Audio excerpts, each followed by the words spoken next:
Hello, in this video I want to show you how to record slow motion video in Xiaomi Redmi Note 8 Pro.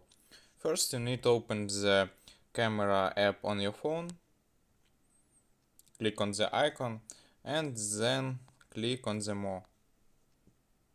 Here we can select the slow motion option, click on it and then click on the red button of the record, click on it.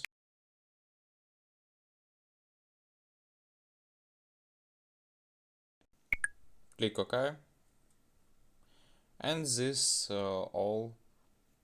You can record slow motion video in Xiaomi Redmi Note 8 Pro. That's all, goodbye.